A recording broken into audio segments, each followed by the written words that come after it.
Chapter 29. An Epic in Anne's Life. Anne was bringing the cows home from the back pasture by way of Lover's Lane. It was a September evening, and all the gaps and clearings in the woods were brimmed up with ruby sunset light. Here and there, the lane was splashed with it, but for the most part, it was already quite shadowy beneath the maples, and the spaces under the firs were filled with a clear violet dusk like airy wine. The winds were out in their tops, and there is no sweeter music on earth than that which the wind makes in the fir trees at evening. The cows swung placidly down the lane, and Anne followed them dreamily, repeating aloud the battle canto from Marmion, which had also been part of their English course the preceding winter, and which Miss Stacy had made them learn off by heart, and exulting in its rushing lines and the clash of spears and its imagery. When she came to the lines, the stubborn spearsmen still made good their dark, impenetrable wood. She stopped in ecstasy to shut her eyes that she might the better fancy herself one of the heroic ring. When she opened them again, it was to behold Diana coming through the gate that led into the berry field, and looking so important that Anne instantly divined there was news to be told, but betrayed to eager curiosity she would not. "Isn't this evening just like a purple dream, Diana? It makes me so glad to be alive. In the mornings, I always think the mornings are the best, but when evening comes, I think it's lovelier still." "It's a very fine evening," said Diana. "But oh, I have such news, Anne. Guess. You can have 3 guesses." "Charlotte Gillis is going to be married in the church after all, and Mrs. Allen wants us to decorate it," cried Anne. "No. Charlotte's beau won't agree to that because nobody ever has been married in the church yet, and he thinks it would seem too much like a funeral. It's too mean, because it would be such fun. Guess again." "Jane's mother is going to let her have a birthday party?" Diana shook her head, her black eyes dancing with merriment. "I can't think of what it can be," said Anne in despair, "unless it's that Moody Spurgeon McPherson saw you home from prayer meeting last night. Did he?" "I should think not," exclaimed Diana indignantly. "I wouldn't be likely to boast of it if he did. The horrid creature! I knew you couldn't guess it. Mother had a letter from Aunt Josephine today, and Aunt Josephine wants you and me to go to town next Tuesday and stop with her for the exhibition. There!" "Oh, Diana," whispered Anne, finding it necessary to lean up against a maple tree for support. "Do you really mean it? But I'm afraid Marilla won't let me go. She will say that she can't encourage gadding about. That was what she said last week when Jane invited me to go with them in their double-seated buggy to the American concert at the White Sands Hotel. I wanted to go, but Marilla said I'd be better at home learning my lessons, and so would Jane. I was bitterly disappointed, Diana. I felt so heartbroken that I wouldn't say my prayers when I went to bed, but I repented of that and got up in the middle of the night and said them." "I'll tell you," said Diana. "We'll get Mother to ask Marilla. She'll be more likely to let you go then, and if she does, we'll have the time of our lives, Anne. I've never been to an exhibition, and it's so aggravating to hear the other girls talking about their trips. Jane and Ruby have been twice, and they're going this year again." "I'm not going to think about it at all until I know whether I can go or not," said Anne resolutely. "If I did, and then was disappointed, it would be more than I could bear. But in case I do go, I'm very glad my new coat will be ready by that time. Marilla didn't think I needed a new coat. She said my old one would do very well for another winter, and that I ought to be satisfied with having a new dress. The dress is very pretty, Diana. Navy blue and made so fashionably. Marilla always makes my dresses fashionably now, because she says she doesn't intend to have Matthew going to Mrs. Lynde to make them. I'm so glad. It is ever so much easier to be good if your clothes are fashionable. At least, it's easier for me. I suppose it doesn't make such a difference to naturally good people. But Matthew said I must have a new coat, so Marilla bought a lovely piece of blue broadcloth, and it's being made by a real dressmaker over at Carmody. It's to be done Saturday night, and I'm trying not to imagine myself walking up the church aisle on Sunday in my new suit and cap, because I'm afraid it isn't right to imagine such things. But it just slips into my mind in spite of me. My cap is so pretty. Matthew bought it for me the day we were over at Carmody. It is one of those little blue velvet ones that are all the rage, with gold cord and tassels. Your new hat is elegant, Diana, and so becoming. When I saw you come into church last Sunday, my heart swelled with pride to think you were my dearest friend. Do you suppose it's wrong for us to think so much about our clothes? Marilla says it's very sinful, but it is such an interesting subject, isn't it?" Marilla agreed to let Anne go to town, and it was arranged that Mr. Barry should take the girls in on the following Tuesday. As Charlottetown was 30 miles away, and Mr. Barry wished to go and return the same day, it was necessary to make a very early start. But Anne counted it all joy, and was up before sunrise on Tuesday morning. A glance from her window assured her that the day would be fine, for the eastern sky behind the firs of the haunted wood was all silvery and cloudless. Through the gap in the trees, a light was shining in the western gable of Orchard Slope, a token that Diana was also up. Anne was dressed by the time Matthew had the fire on and had the breakfast ready when Marilla came down, but for her own part was much too excited to eat. After breakfast, the jaunty new cap and jacket were donned, and Anne hastened over the brook and up through the firs to Orchard Slope. Mr. Barry and Diana were waiting for her, and they were soon on the road. It was a long drive, but Anne and Diana enjoyed every minute of it. It was delightful to rattle along over the moist roads in the early red sunlight that was creeping across the shorn harvest fields. The air was fresh and crisp, and little smoke-blue mists curled through the valleys and floated off from the hills. Sometimes the road went through woods where maples were beginning to hang out scarlet banners. Sometimes it crossed rivers on bridges that made Anne's flesh cringe with the old, half-delightful fear. Sometimes it wound along a harbor shore and passed by a little cluster of weather-gray fishing huts. Again it mounted to hills whence a far sweep of curving upland or misty blue sky could be seen. But wherever it went was much of interest to discuss.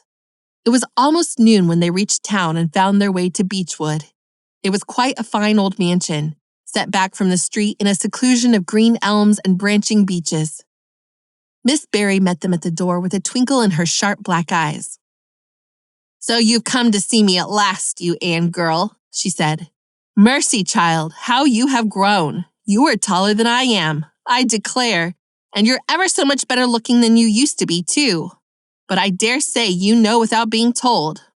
"Indeed I didn't," said Anne radiantly. "I know I'm not so freckled as I used to be, so I've much to be thankful for, but I really hadn't dared to hope that there was any other improvement. I'm so glad you think there is, Miss Barry." Miss Barry's house was furnished with great magnificence, as Anne told Marilla afterward. The two little country girls were rather abashed by the splendor of the parlor, where Miss Barry left them when she went to see about dinner. "Isn't it just like a palace?" whispered Diana. "I never was in Aunt Josephine's house before, and I'd no idea it was so grand. I just wish Julia Bell could see this. She puts on such airs about her mother's parlor." "Velvet carpet," sighed Anne luxuriously. "And silk curtains. I've dreamed of such things, Diana, but do you know I don't believe I feel very comfortable with them after all. There are so many things in this room, and all so splendid that there is no scope for imagination. This is one consolation when you are poor. There are so many more things that you can imagine about." Their sojourn in town was something Anne and Diana dated from for years. From first to last, it was crowded with delights. On Wednesday, Miss Barry took them to the exhibition grounds and kept them there all day. "It was splendid," Anne related to Marilla later on. "I never imagined anything so interesting. I don't really know which department was the most interesting. I think I liked the horses and the flowers and the fancy work best. Josie Pye took first prize for knitted lace. I was real glad she did, and I was glad that I felt glad, for it shows I'm improving, don't you think, Marilla? When I can rejoice in Josie's success. Mr. Harmon Andrews took second prize for Gravenstein apples, and Mr. Bell took first prize for a pig. Diana said she thought it was ridiculous for a Sunday school superintendent to take prize in pigs, but I don't see why. Do you? She said she would always think of it after this when he was praying so solemnly. Clara Louise McPherson took a prize for painting, and Mrs. Lynde got first prize for homemade butter and cheese. So Avonlea was pretty well represented, wasn't it? Mrs. Lynde was there that day, and I never knew how much I really liked her until I saw her familiar face among all those strangers.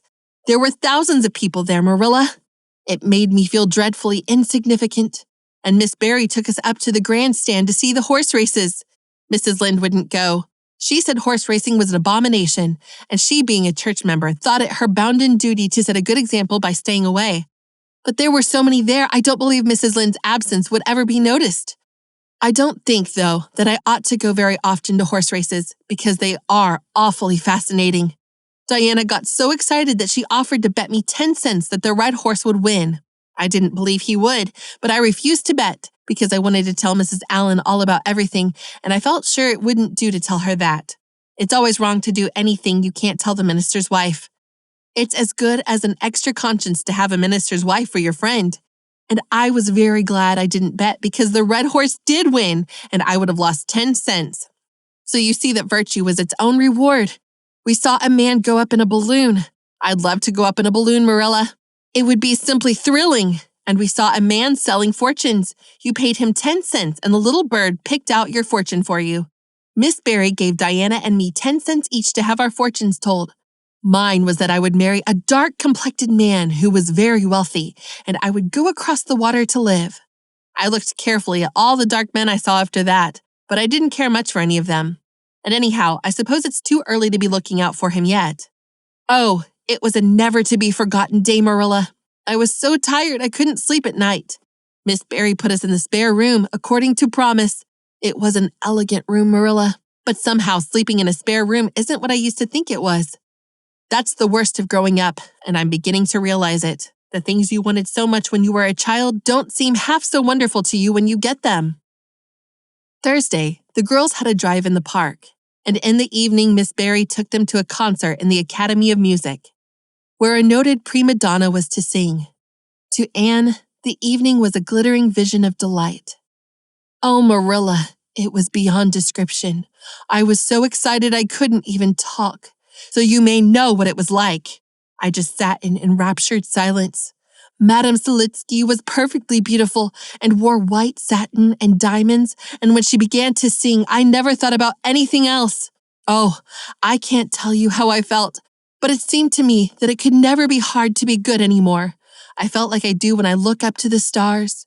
Tears came into my eyes, but oh, they were such happy tears. I was so sorry when it was all over, and I told Miss Barry I didn't see how I was ever to return to common life again. She said she thought if we went over to the restaurant across the street and had an ice cream, it might help me. That sounded so prosaic, but to my surprise, I found it true. The ice cream was delicious, Marilla, and it was so lovely and dissipated to be sitting there eating it at 11 o'clock at night. Diana said she believed she was born for city life. Miss Barry asked me what my opinion was, but I said I would have to think it over very seriously before I could tell her what I really thought. So I thought it over after I went to bed. That is the best time to think things out.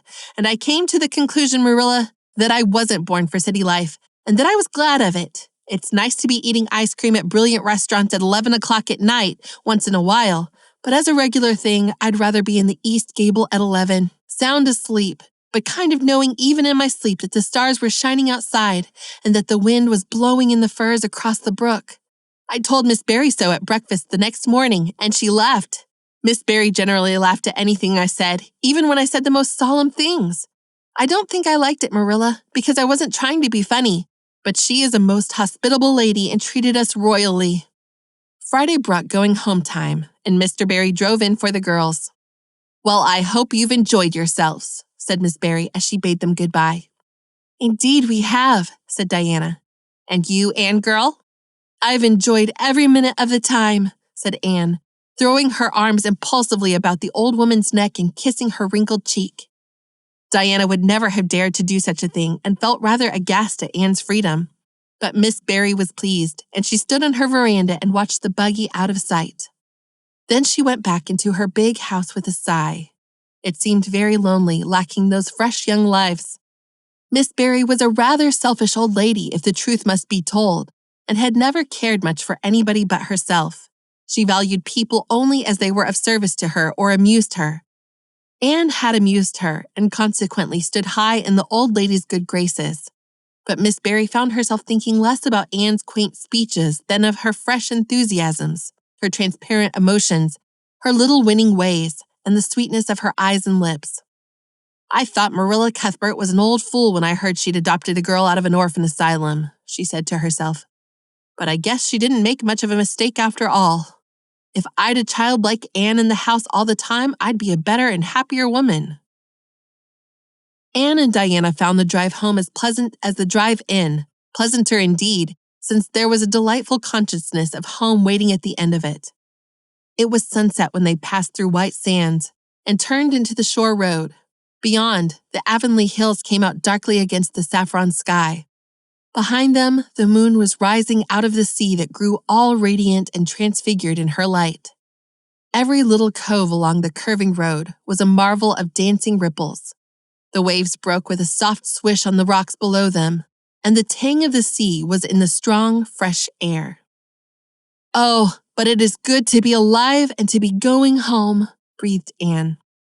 When she crossed the log bridge over the brook, the kitchen light of Green Gables winked her a friendly welcome back, and through the open door shone the hearth fire, sending out its warm red glow athwart the chilly autumn night. Anne ran blithely up the hill and into the kitchen where a hot supper was waiting on the table. "So you've got back," said Marilla, folding up her knitting. "Yes, and oh, it's so good to be back," said Anne joyously. "I could kiss everything, even to the clock. Marilla, a broiled chicken! You don't mean to say you cooked that for me?" "Yes, I did," said Marilla. "I thought you'd be hungry after such a drive and need something real appetizing. Hurry and take off your things and we'll have supper as soon as Matthew comes in. I'm glad you've got back, I must say. It's been fearful lonesome here without you, and I never put in 4 longer days." After supper, Anne sat before the fire between Matthew and Marilla and gave them a full account of her visit. "I've had a splendid time," she concluded happily, "and I feel that it marks an epoch in my life. But the best of it all was the coming home." This was Chapter 29 of Anne of Green Gables, written by Ella Montgomery, narrated by Rachel Wingerd, produced by Wingerd Media. Please like and subscribe to be notified for coming chapters.